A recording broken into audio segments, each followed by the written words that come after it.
പുതിയൊരു വീഡിയോയിലേക്ക് എല്ലാവർക്കും സ്വാഗതം. നമുക്കൊന്ന് പേപ്പർ ഉപയോഗിച്ചൊരു വാൽനക്ഷത്രം ഉണ്ടാക്കാൻ പഠിച്ചാലോ? നമ്മൾ ഉണ്ടാക്കുന്ന നക്ഷത്രം നമ്മുടെ വീട്ടിൽ തന്നെ തൂക്കുന്നത് വളരെ നന്നായിരിക്കും. എന്തായാലും നമുക്ക് വീഡിയോയിലേക്ക് പോകാം. ഞാനിപ്പോൾ വളരെ കട്ടി കൂടിയൊരു ചാർട്ട് പേപ്പറാണ് ഉപയോഗിക്കുന്നത്. നമുക്കിപ്പോൾ ഷോപ്പിൽ പലതരത്തിലുള്ള ചാർട്ട് പേപ്പർ അവൈലബിൾ ആണ്. അതിൽ തന്നെ ഏറ്റവും കട്ടി കൂടിയ പേപ്പറാണ് ഉപയോഗിക്കുന്നത്. നിങ്ങൾക്ക് ഏത് വേണമെങ്കിലും ചൂസ് ചെയ്യാം.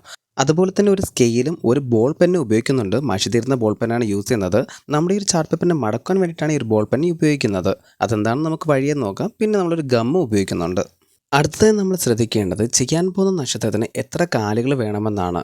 നമുക്കിപ്പോൾ ഒരു നോർമൽ ഒരു സ്റ്റാർ ചെയ്യുകയാണെങ്കിൽ, അതായത് വാൽ നക്ഷത്രം ചെയ്യുകയാണെങ്കിൽ 5 കാലുകൾ വരുന്ന രീതിക്കാണ് ചെയ്യാൻ പറ്റുക. അതിന് മുകളിലേക്ക് കാലുകളുടെ എണ്ണം കൂട്ടുകയാണെങ്കിൽ 7, 9, 11 അങ്ങനെയായിരിക്കും പോകുന്നത്. ഒറ്റ സംഖ്യയായിട്ടായിരിക്കും പോകുന്നത്. ഇങ്ങനെ വരുന്നതിൻ്റെ കാരണം നമ്മുടെ വാൽ നക്ഷത്രത്തിൻ്റെ വാൽ കൃത്യം സെൻറ്ററിൽ വരുന്നതിന് വേണ്ടിയും അതുപോലെ തന്നെ വാലിൻ്റെ ലെഫ്റ്റ് സൈഡിലെ കാലുകളുടെ എണ്ണവും റൈറ്റ് സൈഡിലെ കാലുകളുടെ എണ്ണവും തുല്യമായിട്ട് വരുന്നതിന് വേണ്ടിയിട്ടാണ്. നമ്മൾ ഉപയോഗിക്കുന്ന പേപ്പറിൻ്റെ വലിപ്പം കൃത്യമായിട്ട് ഒരു സ്ക്വയറായിട്ടാണ് ഉപയോഗിക്കേണ്ടത്. അതായത് ചെറിയ കാലുകളെല്ലാം കൃത്യമായിട്ടൊരു സ്ക്വയർ ആയിരിക്കണം. ഞാനിപ്പോൾ 15 സെൻറ്റിമീറ്റർ സ്ക്വയറിൻ്റെ 6 കാലുകൾ ചെയ്യുന്നുണ്ട്. ഞാനിപ്പോൾ 7 കാലുള്ള സ്റ്റാറാണ് ചെയ്യാൻ പോകുന്നത്. അതിനുശേഷം ഏറ്റവും വലിയ പേപ്പർ, അതായത് വാലിലായിട്ട് ഉപയോഗിക്കുന്ന പേപ്പറിന് നമ്മൾ ഉപയോഗിക്കുന്ന സ്ക്വയറിൻ്റെ ഇരട്ടി സ്ക്വയർ ഏരിയ വേണം. അതായത് നമ്മളിപ്പോൾ 15 സെൻറ്റിമീറ്റർ സ്ക്വയറാണ് ഉപയോഗിക്കുന്നത്. അപ്പോൾ 30 സെൻറ്റിമീറ്റർ സ്ക്വയർ വരുന്ന രീതിക്കായിരിക്കണം നമ്മുടെ വാലിൻ്റെ പേപ്പർ കട്ട് ചെയ്തെടുക്കേണ്ടത്. അടുത്തതായി ചെയ്യേണ്ടത് നമ്മുടെ എല്ലാ സ്ക്വയർ പേപ്പറിൻ്റെയും കോൺ ടു കോൺ സെൻറ്റർ വരുന്ന രീതിയിൽ ഒരു ലൈൻ മാർക്ക് ചെയ്യുക. ജസ്റ്റ് അറിയാൻ വേണ്ടി മാത്രമാണ് ഈ ഒരു ലൈൻ വരയ്ക്കുന്നത്. ഒരുപാട് ഹാർഡായിട്ട് വരയ്ക്കരുത്. ഞാനിപ്പോൾ വരച്ചത് ആ മഷിയില്ലാത്ത പേന ഉപയോഗിച്ചാണ് വരച്ചത്. എനിക്ക് ജസ്റ്റ് ആ ഒരു ലൈൻ്റെ ഒരു സ്കെച്ച് എവിടെയാണെന്ന് മാത്രം അറിഞ്ഞാൽ മതി. അതുകൊണ്ടാണ് ഞാൻ അങ്ങനെ ചെയ്തത്. നിങ്ങൾ വരയ്ക്കുമ്പോൾ ശ്രദ്ധിക്കുക, ലൈറ്റായിട്ട് തന്നെ വരയ്ക്കുക. അങ്ങനെ നമ്മുടെ എല്ലാ സ്ക്വയർ പേപ്പറിൻ്റെയും സെൻറ്ററിലൂടെ ആ ഒരു ലൈറ്റായിട്ടുള്ള ലൈൻ വരച്ച് കഴിഞ്ഞിട്ടുണ്ട്. അടുത്തതായി ചെയ്യേണ്ടത് നമ്മുടെ ആ ഒരു സ്ക്വയർ പേപ്പറിൽ നിന്ന് ഒന്ന് എടുക്കുക. അതിനുശേഷം നമ്മുടെ ആ ഒരു ലൈൻ നമുക്ക് പെർപെൻഡിക്കുലറായിട്ട് വരുന്ന രീതിയിൽ വച്ചതിന് ശേഷം നിങ്ങളിപ്പോൾ കാണുന്നത് പോലെ സെൻട്രൽ ലൈനെ ക്രോസ് ആയിട്ട് വരുന്ന രീതിയിൽ ഇപ്പോൾ കാണിച്ചിരിക്കുന്നത് പോലെ മടക്കുക. അതുപോലെ തന്നെ ഈ ഒരു സെൻട്രൽ ലൈനിലേക്ക് എത്തുന്ന രീതിക്ക് റൈറ്റ് സൈഡിൽ നിന്ന് ഒന്ന് മടക്കുക. ഞാനിപ്പോൾ ഓൾറെഡി മടക്കിയിട്ടുണ്ട്. മടക്കിയതിന് ശേഷം നമ്മുടെ എഡ്ജുകളെല്ലാം ക്ലിയർ ആണോ എന്ന് ചെക്ക് ചെയ്തതിന് ശേഷം മാത്രം ഒന്ന് അറേഞ്ച് ചെയ്ത് അതിനെ ക്ലിയറാക്കി മടക്കിയെടുക്കുക. എന്തെങ്കിലും വ്യത്യാസമുണ്ടെങ്കിൽ ഇപ്പോൾ തന്നെ അഡ്ജസ്റ്റ് ചെയ്ത് പോവുക. ഇതാണ് നമ്മുടെ ബേസ് ആയിട്ടുള്ള ഒന്ന് വരുന്നത്. ഇതിനെ ഫോളോ ചെയ്തിട്ടായിരിക്കും നമ്മൾ ഇനിയുള്ളതെല്ലാം തന്നെ ചെയ്യുന്നത്. കൃത്യമായിട്ട് മടക്കി കഴിഞ്ഞാൽ നമ്മുടെ ആ ഒരു സൈഡ് ജസ്റ്റ് ഒരു മാർക്കിംഗ് കൊടുക്കുക. ഗം അപ്ലൈ ചെയ്യാനുള്ള ഏരിയയാണ് നമ്മളിപ്പോൾ മാർക്ക് ചെയ്യുന്നത്. എന്നിട്ട് നോക്കുക അത് ഓക്കെ ആണോ എന്ന്, എല്ലായിടത്തും ഗം അപ്ലൈ ചെയ്യാൻ പറ്റുന്നുണ്ടോ എന്ന്. എന്നിട്ട് ഗം അപ്ലൈ ചെയ്ത് അതിനെ അങ്ങ് ഒട്ടിക്കുക. ഇപ്പോഴത്തെ നമ്മുടെ ആ ഒരു പേപ്പർ ഒട്ടിച്ച് കഴിഞ്ഞിട്ടുണ്ട്. ഫെവിക്കോൾ ഉപയോഗിക്കുന്നത് കൊണ്ട് തന്നെ വളരെ വേഗം ഒട്ടിക്കിട്ടും. അടുത്തതായി മറ്റൊരു പേപ്പർ എടുക്കുക. ഞാനിപ്പോൾ ചെയ്യുന്നത് പോലെ നിങ്ങൾ കൃത്യമായി അതിനെ ആ ഒരു കോൺ ടു കോൺ ക്ലിയർ ആയിട്ട് തന്നെ വയ്ക്കുക. വച്ചതിന് ശേഷം ആ ഒരു സൈഡും മറു സൈഡും ജസ്റ്റ് ഒന്ന് മാർക്ക് ചെയ്തതിന് ശേഷം സ്കെയിൽ ഉപയോഗിച്ച് നിങ്ങളിപ്പോൾ കാണുന്നത് പോലെ ഒരു ലൈൻ ചെയ്യുക. ഇപ്പോഴാണ് നമ്മുടെ ആ ഒരു ബോൾ പെന്നിൻ്റെ യൂസ് വരുന്നത്. ഇപ്പോൾ ആ ബോൾ പെൻ നമ്മൾ പ്രസ് ചെയ്ത് വരയ്ക്കുമ്പോൾ കൃത്യമായിട്ട് ഫോൾഡ് ചെയ്യാനുള്ള സൈഡ് അവിടെ കിട്ടുന്നുണ്ട്. ഇപ്പോൾ നിങ്ങൾക്കത് ഐഡിയ ക്ലിയർ ആയി കാണുമെന്ന് പ്രതീക്ഷിക്കുന്നു. ഇങ്ങനെ വരയ്ക്കുമ്പോൾ പ്രത്യേകം ശ്രദ്ധിക്കുക, നമ്മുടെ ആ ഒരു ലൈൻ ആ ഒരു പോയിന്റിൽ നിന്ന് കൃത്യമായിട്ട് മുകളിലേക്ക് ഫോൾഡ് ചെയ്യാൻ പറ്റുന്ന രീതിയിലായിരിക്കണം നിങ്ങൾ ആ ഒരു ലൈൻ ചെയ്യേണ്ടത്. അല്ല എങ്കിൽ ഷേപ്പ് വ്യത്യാസം വരാൻ സാധ്യതയുണ്ട്. അത് കൃത്യമായിട്ട് ശ്രദ്ധിച്ച് തന്നെ ചെയ്യുക. മടക്കി കഴിഞ്ഞതിന് ശേഷം ജസ്റ്റ് ഒന്ന് ചെക്ക് ചെയ്യുക നമ്മൾ ചെയ്തത് ശരിയാണോ എന്ന്. എന്നാൽ മാത്രം അതിനെ കൃത്യമായിട്ട് ഗം അപ്ലൈ ചെയ്ത് ഒട്ടിച്ചെടുക്കുക. നമ്മളിപ്പോൾ ചെയ്ത ഈ ഒരു കാര്യം തന്നെ മറ്റ് 4 ചെറിയ കാലുകളിലും കൃത്യമായിട്ട് ചെയ്യുക. വലിയ കാലിൽ ചെയ്യേണ്ടത് എന്താണെന്ന് നമുക്ക് മുന്നോട്ട് നോക്കാം. ഇപ്പോൾ നമ്മുടെ ആ ഒരു സ്റ്റാറിൻ്റെ 6 ചെറിയ കാലുകളും കൃത്യമായിട്ട് തന്നെ മടക്കി ഒട്ടിച്ചെടുത്തിട്ടുണ്ട്. അടുത്തത് ചെയ്യേണ്ടത് നമ്മുടെ ആ ഒരു പേപ്പറിൽ നിന്ന് ഒന്ന് സെലക്ട് ചെയ്യുക. എന്നിട്ട് നിങ്ങളിപ്പോൾ കാണുന്നത് പോലെ നമ്മുടെ 2 സൈഡുകളിലെയും കോർണറുകൾ കൃത്യമായിട്ട് ഒരേ ലെവലിൽ വരുന്ന രീതിയിൽ സെൻറ്ററിൽ ഒരു ഫോൾഡ് കിട്ടുന്ന രീതിയിൽ മടക്കിയെടുക്കുക. ഈ മടക്ക് ചെയ്യുമ്പോൾ അല്പം ടഫായിരിക്കും, കാരണം നമ്മുടെ ഒട്ടിപ്പ് ചിലപ്പോൾ സെൻറ്ററിലായിരിക്കും വരുന്നത്. അപ്പോൾ അത് ശ്രദ്ധിച്ച് തന്നെ ഇപ്പോൾ ചെയ്യുന്ന രീതിയിൽ കൃത്യമായിട്ട് മടക്കിയെടുക്കുക. മടക്കുമ്പോൾ ഒന്നുകൂടി ശ്രദ്ധിക്കുക, നമ്മുടെ ഫോൾഡിൻ്റെ 2 സൈഡിലെ ലൈനുകൾ കൃത്യമായിട്ട് സെൻറ്ററിൽ വരുന്ന രീതിയിലാണ് മടക്കുന്നത്, അല്ലാതെ കോർണർ സെൻറ്ററിലേക്ക് വരുന്ന രീതിയിലല്ല. അപ്പോൾ കോർണറിൽ ഇപ്പോൾ ചേഞ്ച് ഉണ്ടാകും. കൃത്യമായിട്ട് 2 ഫോൾഡുകളും ഒരുപോലെ വരുന്ന രീതിയിലായിരിക്കണം നിങ്ങൾ ചെയ്യേണ്ടത്. ഈ കാര്യം തന്നെ നമ്മുടെ മറ്റെല്ലാ പേപ്പറിലും കൃത്യമായിട്ട് മടക്കി എടുക്കുക. എന്നിട്ട് തിരിച്ച് അതുപോലെ തന്നെ പഴയ രീതിക്ക് നൂത്ത് വയ്ക്കാം. അടുത്തതായി ചെയ്യേണ്ടത് നമ്മുടെ ഈ പേപ്പറുകളുടെയൊക്കെ സൈഡുകളുടെ ചരിവുകളുടെ നീളം എത്രയാണെന്ന് അളന്ന് നോക്കുക. അളന്ന് നോക്കുമ്പോൾ നിങ്ങൾ പ്രത്യേകം ശ്രദ്ധിക്കുക, നമ്മൾ നേരത്തെ ചെയ്ത ഫോൾഡ് തിരിച്ച് വച്ചതിന് ശേഷമാണ് അളന്ന് നോക്കുന്നത്. എനിക്കിപ്പോൾ ഒരു സൈഡ് 16ഉം ഒരു സൈഡ് ഏകദേശം 17ഉം വരുന്നുണ്ട്. ഇത് മറ്റെല്ലാ പേപ്പറിലും ഒന്ന് റാൻഡമായിട്ട് ചെക്ക് ചെയ്യുക. കാരണം 16ൽ താഴെ ഏതെങ്കിലും വരുന്നുണ്ടോ എന്ന് നോക്കുക. അങ്ങനെ വരുന്നുണ്ടെങ്കിൽ ആ ഒരു അളവാണ് സെലക്ട് ചെയ്യേണ്ടത്. എനിക്കിപ്പോൾ അങ്ങനെ വരുന്നില്ല, എനിക്ക് 16 തന്നെ വരുന്നുണ്ട്. ആ ഒരു 16 നമ്മുടെ ആ ഒരു പേപ്പറിൻ്റെ ലെഫ്റ്റും റൈറ്റും കൃത്യമായിട്ട് മാർക്ക് ചെയ്തതിന് ശേഷം നിങ്ങളിപ്പോൾ കാണുന്നത് പോലെ ഒരു ലൈൻ ചെയ്തിട്ട് ആ ഒരു ഏരിയനെ കട്ട് ചെയ്ത് മാറ്റുക. ഇത് തന്നെ മറ്റെല്ലാ പേപ്പറിലും ചെയ്യുക. നമുക്ക് ആ ഒരു ഏരിയ ആവശ്യമില്ല. നമുക്ക് ആ ഒരു സ്റ്റാറിൻ്റെ കാലുകൾ കൃത്യമായിട്ട് കിട്ടുന്നതിന് വേണ്ടിയിട്ടാണ് ലെഫ്റ്റും റൈറ്റും ഈക്വലായിട്ട് ഒരേ ലെവൽ ഇതുപോലെ കട്ട് ചെയ്തെടുക്കുന്നത്. ഈ ഒരു രീതിയിൽ തന്നെ നമ്മുടെ മറ്റ് 5 പേപ്പറുകളും കൃത്യമായിട്ട് തന്നെ അളന്ന് കട്ട് ചെയ്തെടുക്കുക. ഇപ്പോൾ നമ്മുടെ ആ ഒരു 6 ചെറിയ കാലുകളും കൃത്യമായിട്ട് തന്നെ കട്ട് ചെയ്തെടുത്തിട്ടുണ്ട്. ഇനി നമുക്ക് ആ ഒരു വലിയ കാലം എങ്ങനെയാണ് ചെയ്യേണ്ടതെന്ന് നോക്കാം. നമ്മുടെ ആ ഒരു പേപ്പർ എടുത്തതിന് ശേഷം നമ്മൾ നേരത്തെ പറഞ്ഞതുപോലെ കൃത്യമായിട്ട് ആ ഒരു പേപ്പറിൻ്റെ കോൺ ടു കോൺ സെൻറ്റർ ആദ്യം മാർക്ക് ചെയ്യുക. നിങ്ങൾ ചെയ്യുന്ന സ്റ്റാറിൻ്റെ കാലിന് ഇത്രയും ലെങ്ത് വേണ്ട എന്നുണ്ടെങ്കിൽ, അതായത് ടെയിലിന് ഇത്രയും ലെങ്ത് വേണ്ട എന്നുണ്ടെങ്കിൽ, നമ്മൾ ചെയ്യുന്ന ആ ഒരു ചെറിയ കാലുകളുടെ സ്ക്വയർ വലുപ്പത്തിനേക്കാളിലും കുറച്ചുകൂടി വലിപ്പമുള്ള സ്ക്വയർ സെലക്ട് ചെയ്താലും മതിയാകും. അതായത് ഞാനിപ്പോൾ 30 സെൻറ്റിമീറ്റർ സ്ക്വയറാണ് വാലിന് വേണ്ടി സെലക്ട് ചെയ്തത്. നിങ്ങൾക്ക് ചെറുത് മതിയെങ്കിൽ 20 25 വരെ സെലക്ട് ചെയ്യാം. സെൻറ്റർ ലൈൻ മാർക്ക് ചെയ്തതിന് ശേഷം നമ്മുടെ ആ ഒരു ചെറിയ കാലിൽ നിന്ന് ഒന്നെടുക്കുക. ആ ഒരു ചെറിയ കാലിൽ നമ്മളൊരു സെൻറ്റർ ലൈൻ ഫോൾഡ് ചെയ്തിട്ടുണ്ട്. ആ ഒരു സെൻറ്റർ ലൈനും നമ്മളിപ്പോൾ ഈ ഒരു വലിയ സ്ക്വയറിൽ വരച്ച സെൻട്രൽ ലൈനും കൃത്യമായിട്ട് ഒരുപോലെ വരുന്ന രീതിയിൽ നിങ്ങളിപ്പോൾ കാണുന്നത് പോലെ ഹാഫിന് താഴെ വയ്ക്കുക. വച്ചതിന് ശേഷം രണ്ട് സൈഡിൻ്റെ താഴ്ഭാഗത്തെ എഡ്ജ് കൃത്യമായിട്ട് ലെഫ്റ്റിലും റൈറ്റിലും മാർക്ക് ചെയ്യുക. ഇങ്ങനെ മാർക്ക് ചെയ്തതിന് ശേഷം നമ്മുടെ ആ ഒരു ഇപ്പോൾ മാർക്ക് ചെയ്ത പോയിൻറ്റും ടോപ്പ് സൈഡിലെ പോയിൻറ്റും കണക്റ്റ് ചെയ്തുകൊണ്ട് നമ്മുടെ ആ ഒരു ബോൾ പെൻ ഉപയോഗിച്ച്, ഞാനിപ്പോൾ കട്ടിയുള്ള പേപ്പർ ഉപയോഗിക്കുന്നതുകൊണ്ടാണ് ബോൾ പെൻ യൂസ് ചെയ്യുന്നത്, ബോൾ പെൻ ഉപയോഗിച്ച് ഹാർഡായിട്ട് തന്നെ വരയ്ക്കുന്നു. എനിക്കൊരു ഫോൾഡ് കൃത്യമായിട്ട് കിട്ടാൻ വേണ്ടിയിട്ടാണ്. രണ്ട് സൈഡും ഇതുപോലെ കൃത്യമായിട്ട് മാർക്ക് ചെയ്ത് വരച്ചതിന് ശേഷം അല്ലെങ്കിൽ ഫോൾഡ് ചെയ്തതിന് ശേഷം ഏതെങ്കിലും ഒരു സൈഡ് കൃത്യമായിട്ട് സെൻറ്ററിലേക്ക് മടക്കുക. ഞാനിപ്പോൾ ലെഫ്റ്റ് സൈഡാണ് മടക്കിയിരിക്കുന്നത്.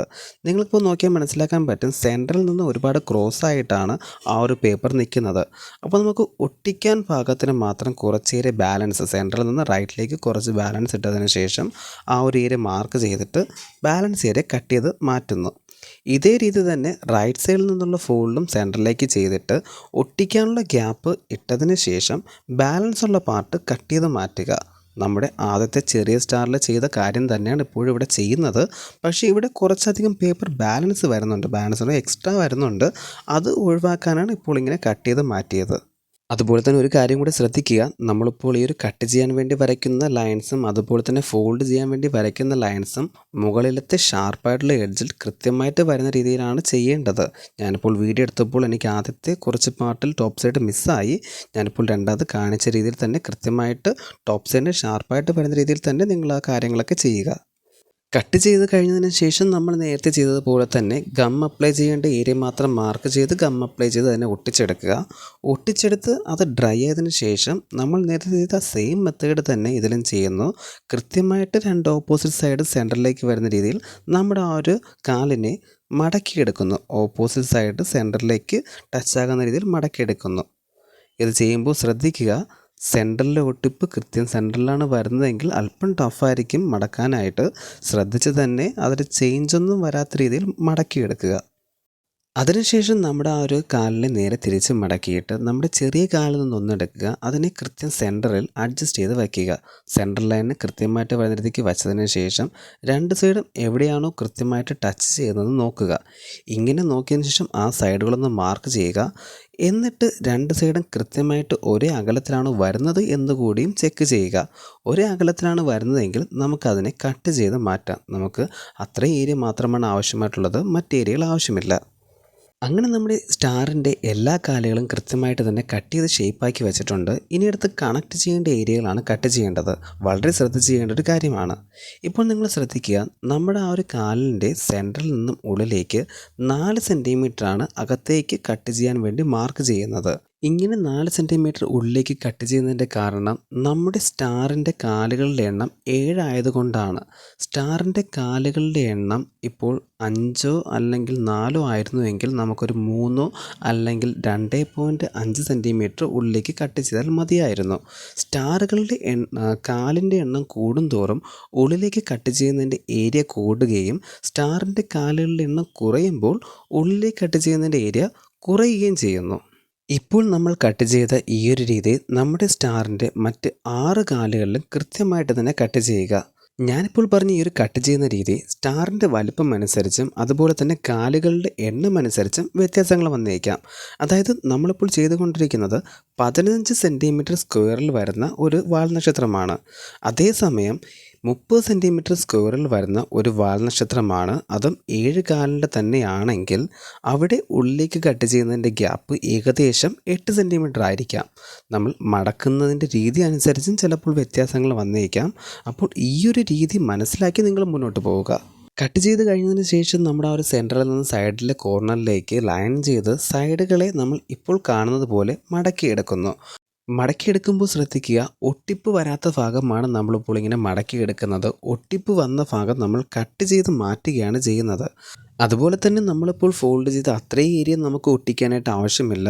ചെറിയ ഒരു ഏരിയ മാത്രം മതിയാകും. ബാലൻസ് നമുക്ക് ഇപ്പോൾ കാണുന്നത് പോലെ കട്ട് ചെയ്ത് മാറ്റാം. അതുപോലെ തന്നെ നമ്മുടെ ആ ഒരു വേണ്ടാത്ത ഭാഗം കട്ട് ചെയ്ത് മാറ്റുമ്പോൾ പ്രത്യേകം ശ്രദ്ധിക്കുക, നമ്മുടെ ആ ഒരു ഫോൾഡിങ് എല്ലാം ചേർന്ന് നിൽക്കുന്നത് കൊണ്ട് ഒട്ടിക്കേണ്ട സൈഡ് കൂടെ ചിലപ്പോൾ കട്ട് ചെയ്ത് മാറാൻ സാധ്യതയുണ്ട്. അത് ശ്രദ്ധിച്ച് തന്നെ കട്ട് ചെയ്ത് മാറ്റുക. നമ്മളിപ്പോൾ ചെയ്ത ഈ രീതി തന്നെ മറ്റെല്ലാ പേപ്പറിലും റിപ്പീറ്റ് ചെയ്യുക. അങ്ങനെ നമ്മുടെ എല്ലാ പേപ്പറും ഇപ്പോൾ കട്ട് ചെയ്ത് മാറ്റിയിട്ടുണ്ട്. ഇനി നമുക്ക് കണക്ട് ചെയ്ത് നോക്കാം. കണക്ട് ചെയ്യാൻ വേണ്ടിയിട്ട് ആദ്യം 2 സെലക്ട് ചെയ്യുക. സെലക്ട് ചെയ്തതിന് ശേഷം ഒന്നിന് പുറകിൽ മറ്റൊന്നായി ഇപ്പോൾ നിങ്ങൾ കാണുന്നത് പോലെ കണക്ട് ചെയ്ത് നോക്കുക. നമ്മൾ കട്ട് ചെയ്യുന്നതിൽ ചിലപ്പോൾ എന്തെങ്കിലും മൈനറായിട്ടുള്ള മിസ്റ്റേക്ക് വന്നാലും ചിലപ്പോൾ അതിൽ ചെറിയ ചെറിയ വേരിയേഷൻസ് വരാൻ സാധ്യതയുണ്ട്. എന്നാൽ അതിനെ മാറ്റിയതിന് ശേഷം മറ്റൊന്ന് എടുത്ത് കണക്ട് ചെയ്യുക. കാരണം നമ്മൾ കട്ട് ചെയ്ത ഏതെങ്കിലും എവിടെയെങ്കിലും കൃത്യമായിട്ട് സ്യൂട്ട് ആകും. ഇപ്പോൾ ഞാൻ എടുത്തത് ചെറിയൊരു മിസ്മാച്ച് വരുന്നുണ്ട്. അതുകൊണ്ട് ഞാൻ അത് മാറ്റിയതിന് ശേഷം മറ്റൊന്നെടുത്ത് ഇപ്പോൾ കണക്ട് ചെയ്യുകയാണ്. ഇപ്പോൾ അത് ഏകദേശം പെർഫെക്റ്റ് ആണ്. ഇനി നമുക്ക് ഗം അപ്ലൈ ചെയ്ത് അതിനെ ഒട്ടിക്കാം. ഗം അപ്ലൈ ചെയ്യുമ്പോൾ ശ്രദ്ധിക്കുക, ഞാനിപ്പോൾ ടച്ച് ചെയ്ത് കാണിച്ച ഭാഗത്താണ് ഗം അപ്ലൈ ചെയ്യേണ്ടത്. ആ ഒരു സൈഡിൽ മാത്രം മറ്റൊരിടത്തും സ്പ്രെഡ് ആകാത്ത രീതിയിൽ ശ്രദ്ധിച്ച് തന്നെ ഗം അപ്ലൈ ചെയ്തതിന് ശേഷം ഒട്ടിക്കുക. ഒട്ടിക്കുമ്പോഴും പ്രത്യേകം ശ്രദ്ധിക്കുക, നമ്മൾ ഒട്ടിക്കുന്ന സമയത്ത് ഒരു സൈഡ് ഇളകി പോകാനോ അല്ലെങ്കിൽ കാലുകൾ തമ്മിൽ മിസ്മാച്ച് വരാനോ ഒക്കെ സാധ്യതയുണ്ട്. അത് കൃത്യമായിട്ട് നേരത്തെ വച്ച് നോക്കിയ രീതിയിൽ തന്നെ വച്ചതിന് ശേഷം ഒട്ടിക്കുക. അതുപോലെ തന്നെ ചിലപ്പോൾ ഗമ്മും സ്പ്രെഡാകാൻ സാധ്യതയുണ്ട്. കൃത്യമായി കണക്ട് ചെയ്ത് ഒട്ടിച്ചതിന് ശേഷം സ്പോട്ടിൽ തന്നെ അതിനെ ഒന്ന് ഓപ്പൺ ചെയ്ത് നോക്കുക. അല്ലെങ്കിൽ ചിലപ്പോൾ മറ്റ് ഭാഗങ്ങൾ കൂടെ ഒട്ടിപ്പോകാൻ സാധ്യതയുണ്ട്. അങ്ങനെ നമ്മുടെ ആദ്യത്തെ 2 കാലുകൾ തമ്മിൽ കണക്ട് ചെയ്തിട്ടുണ്ട്. ഇതിൻ്റെ കൂടെ ഒന്നുകൂടെ കണക്ട് ചെയ്യുക. ഇങ്ങനെ 3 വീതം വരുന്ന 2 സെറ്റുകളാണ് നമ്മൾ ഉണ്ടാക്കിയെടുക്കേണ്ടത്. അങ്ങനെ നമ്മുടെ 3 വീതം വരുന്ന 2 കാലുകളുടെ സെറ്റുകൾ സെറ്റ് ചെയ്ത് വച്ചിട്ടുണ്ട്. ഇപ്പോൾ നിങ്ങൾ ചെയ്യുമ്പോൾ പറ്റാവുന്നൊരു മിസ്റ്റേക്ക് ഞാൻ കാണിച്ചു തരാം. നമ്മൾ കൃത്യമായിട്ട് സെൻറ്ററിലല്ല കട്ട് ചെയ്യുന്നതെങ്കിൽ ഇപ്പോൾ അവിടുത്തെ ആ ഒരു ഡിസ്അറേഞ്ച്മെൻറ്റ് വന്നതുപോലെ ചെറിയൊരു വ്യത്യാസം വരാൻ സാധ്യതയുണ്ട്. വളരെ ചെറുതാണ്. നിങ്ങൾ ഒരുപാട് ചിലപ്പോൾ കട്ട് ചെയ്ത് മാറിപ്പോയാൽ ഇത് ഒരുപാട് നീങ്ങിപ്പോകാൻ സാധ്യതയുണ്ട്. ഒരു സെറ്റിൽ മാത്രമാണ് ഈ ഒരു മിസ്റ്റേക്ക് വന്നത്. ഏതോ ഒന്നിലുള്ള മിസ്റ്റേക്കാണ് അതങ്ങനെ കാണിക്കുന്നത്. അപ്പോൾ കൃത്യമായിട്ട് സെൻറ്ററിൽ തന്നെ കട്ട് ചെയ്യാനും ശ്രദ്ധിക്കുക. അടുത്തതായി ചെയ്യേണ്ടത്, നമ്മുടെ ഈ ഒരു 3 കാലുകളുടെയും 2 സൈഡിലായിട്ട് വരുന്ന രീതിയിൽ നമ്മുടെ ആ ഒരു സെൻറ്ററിലെ വലിയ കാലിനെ പ്ലേസ് ചെയ്യാം. അപ്പോൾ ഇത് ചെയ്യുമ്പോൾ ശ്രദ്ധിക്കുക, കൃത്യമായിട്ട് ആദ്യം സ്യൂട്ട് ആണോ എന്ന് ചെക്ക് ചെയ്തതിന് ശേഷം മാത്രം കണക്ട് ചെയ്യുക. ഞാനിപ്പോൾ വച്ച സൈഡ് അത് ഓക്കെ ആണ്. ഇനി നമുക്ക് ആ ഒരു ഭാഗത്ത് ഗം അപ്ലൈ ചെയ്ത് അതിനെ കൃത്യമായിട്ട് ഒട്ടിച്ചെടുക്കാം.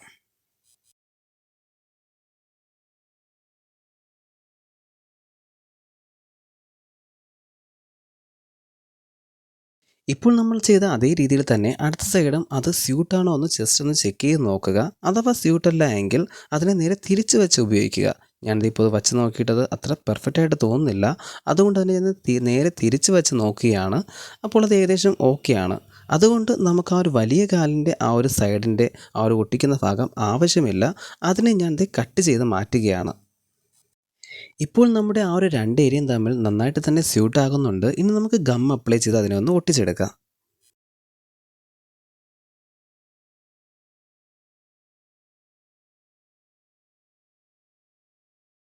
ഒട്ടിക്കുമ്പോൾ നേരത്തെ പറഞ്ഞ കാര്യം പ്രത്യേകം ശ്രദ്ധിക്കുക. ഫെവിക്കോൾ ഉപയോഗിച്ചാണ് നിങ്ങൾ ഒട്ടിക്കുന്നതെങ്കിൽ, അതല്ല ഏതൊരു പശ ഉപയോഗിച്ചാണ് ഒട്ടിക്കുന്നതെങ്കിലും ഒട്ടിച്ച ഉടനെ തന്നെ അതിനെ ജസ്റ്റ് ഒന്ന് നൂത്ത് നോക്കുക.